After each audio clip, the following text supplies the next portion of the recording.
ہندوستان میں امن و امان کی کیا صورت ہے؟ ابھی ہم تھوڑے دن پہلے اگر دیکھیں تو مچھ میں ایک بہت بڑا واقعہ ہوا، جی ہاں، واقعہ ہوا، اور ہزارہ برادری کے ساتھ ایک مخصوص ہم جو دیکھتے ہیں کہ ہر 2-3 سال بعد ایک ایسا بڑا واقعہ ہو جاتا ہے اور پھر وہ ایک ٹاپ لیول پہ لوگوں کو جانا پڑتا ہے ان کو دلاسے کے لیے.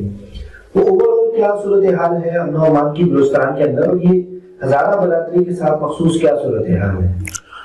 امن و امان کی صورتحال میں تبدیلی ہوتی رہی ہے. 2007 سے نواب اکبر بگٹی کے مرڈر سے ایک بدامنی کی لہر شروع ہوئی اور وہ پورے بلوچستان کے اندر پھیل گئی، خاص طور پہ بلوچ اضلاع کے اندر جن کی تعداد بھی زیادہ ہے اور جن کا رقبہ بھی زیادہ ہے. تو یہ پورا علاقہ ایک لحاظ سے آپ سمجھیں کہ نو گو ایریا بن گیا اور یہاں پہ شدید مشکل تھی. کچھ تو ایسے لوگوں کو کہ جو بیرون صوبہ یہاں آئے ہوئے تھے، چاہے وہ سندھ سے تعلق رکھتے ہوں یا جنوبی پنجاب سے یا پنجاب سے، ان کو بھی مشکلات رہیں، حتیٰ کہ پشتونوں کو بھی مشکلات رہیں.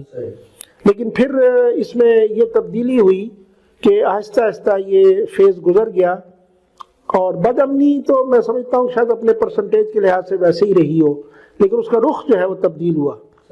رخ اس طرح سے تبدیل ہوا کہ اس وقت جو بد امنی ہے اس کا نشانہ ہماری فورسز ہیں.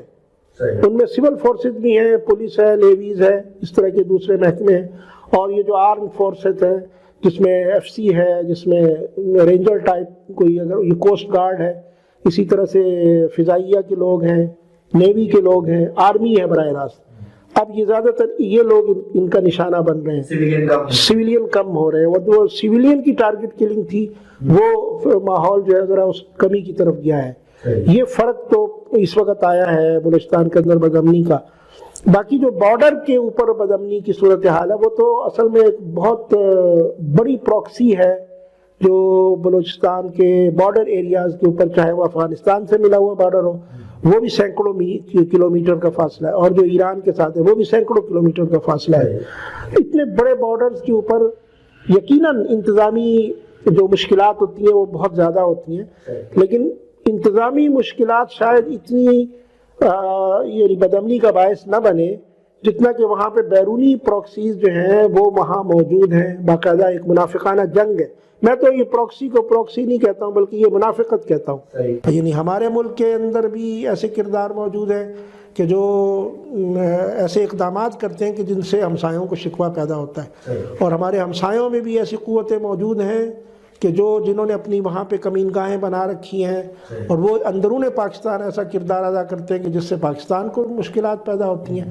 پتہ سب کو ہے آپس میں، لیکن یہ ان کی اپنی ایک ڈیزائننگ ہے، اور اس کو کتنے سال انہوں نے چلانا ہے، کس طرح سے کرنا ہے. یہ اسی سے متعلق ہے یہ ہزارہ قبائل کا مسئلہ، کہ ان کو دو لحاظ سے، ایک تو ان کو مسلکاً شیعہ ہونے کی بنیاد پر ٹارگٹ کیا جاتا ہے، اور یہ بھی ایک آپ کہہ لیں کہ عالمی پیغام بھی ہوتا ہے اہل تشیع کو پوری دنیا کے اندر، ایک ان کو زک پہنچانا، ایک ان کو اذیت دینا، نفسیاتی دباؤ کا شکار کرنے کے لیے.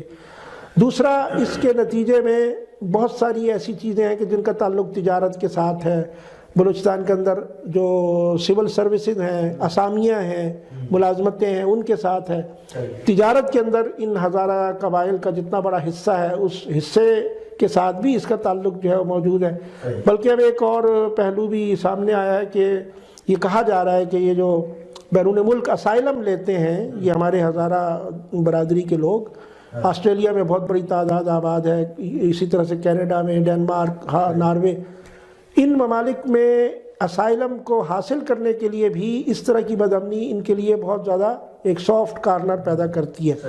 تو یہ ایک ایسی منافقانہ سی گیم ہے کہ ہم اس کے بارے میں کوئی صحیح درست رائے کا اظہار نہیں کر سکتے. ہمارے سیکورٹی ادارے ہیں، انہی کی طرف سے چھن چھن کی خبریں آتی ہیں تو یہ چیزیں پتہ لگتی ہیں. تھوڑا سا یہ شاید سخت سوال ہو یا مناسب سوال نہ ہو، آپ اس کا جواب نہ دینا چاہیں تو بھی وہ ہے، سوشل میڈیا کے اوپر اس چیز کا بھی اظہار کیا جا رہا تھا کہ ہزارہ برادری کے جو جنازے تھے ان کو بھی کسی نے ہائی جیک کیا ہوا تھا، اور وہ بھی ایک پریشر ڈال رہے تھے گورنمنٹ کے اوپر کہ بھائی وہ آئیں اور وہ اس کو وہ کریں. اس میں بھی کوئی سچائی ہے یا یہ نہیں ہے ایسا؟ نہیں، یہ سوال کوئی ایسا اجنبی سوال نہیں ہے، بالکل درست ہے. اور یہ واقعہ جب ہوا ہزارہ قبائل کے حوالے سے، تو جو ابتدائی معلومات تھیں وہ یہی تھیں کہ یہ افغانستان سے آئے ہوئے وہ مزدور تھے کہ جو وہاں کے سرد علاقوں سے تعلق رکھتے ہیں. وہاں برف باری کی بنا پہ مزدوریاں ختم ہو جاتی ہیں، تو یہ لوگ اس علاقے میں آ کے مزدوری کرتے ہیں. لیکن ظاہر ہے کہ ایک سینکڑوں ہزاروں کی تعداد میں افغانستان سے آئے ہوئے لوگ یہاں آباد ہیں، تو ان کی کوئی نہ کوئی رشتہ داری بھی ہو سکتی ہے، ہم اس کا انکار نہیں کر سکتے. لیکن بظاہر یہ اطلاع یہی تھی کہ جیسے یہ لوگ ہجرت کر کے وقتی طور پہ ملازمت کے لیے یہاں پہ آئے ہیں. البتہ جب یہ واقعہ ہو گیا تو یہ فطری بات ہے کہ ان کی قوم اور ان کے قبیلے کے لوگوں کے لیے تو یہ ایک تکلیف کا باعث دردناک واقعہ تھا. اور اس میں یہ بھی ان کی اجتماعی ذمہ داری تھی کہ وہ ان کی کفن دفن کا انتظام کرتے، ان کے رشتہ داروں سے رابطہ کرتے اور پھر اس کو پائے تکمیل تک پہنچاتے. البتہ اس دردناک واقعے کے اوپر جو رد عمل فطری طور پہ پیدا ہوتا ہے، اس رد عمل کو اٹھایا گیا اور وہاں پہ ہزارہ قوم کو جو ریپرزینٹ کرنے والی دو تنظیمیں ہیں، یعنی ایک وہ ہے کہ جس پہ مذہبی عنصر غالب ہے اور ایک وہ ہے کہ جس پہ سیکولرزم جو ہے وہ غالب ہے. تو سیکولرزم والا جو حلقہ ہے قوم پرستوں کا، ان کے ایک وزیر بھی ہیں اس وقت صوبائی حکومت میں. تو ان کی یہ کوشش تھی کہ صوبائی حکومت کے لیے مسئلے نہ بنے. انہوں نے یہ کوشش کی ان کے ساتھ مل کے کہ بھئی ان کو ہم کفن دفن کر کے دفنا دیتے ہیں، باقی اس کے بعد ہم بیٹھتے ہیں بات کرتے ہیں، جو بھی کوئی مطالبات ہوں گے. ان کا تو انداز یہ تھا کہ وہ اس کو رفع دفع کریں. لیکن میرے خیال جو مذہبی ایلیمنٹ تھا اس نے زیادہ چابک دستی کا مظاہرہ کیا اور زیادہ ہوشیاری سے سامنے آئے اور انہوں نے اس کو ایک ایشو بنا دیا.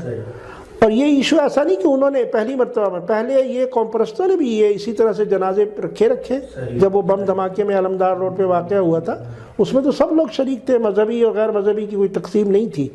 اب کی دفعہ ذرا یہ تھوڑی سی مزید نمایاں ہوئی تو اس کو ایک ایشو کے طور پہ بھی لوگوں نے اٹھایا، ورنہ یہ فطری بات تھی. اگر یہ نہ کرتے تو کچھ اور لوگ کر لیتے یہ کام. اور یہ اپنے ان کے جو طرز سیاست ہے یا مظلوموں کی آواز بلند کرنے اور اپنی طرف توجہ دلانے کی جو ایک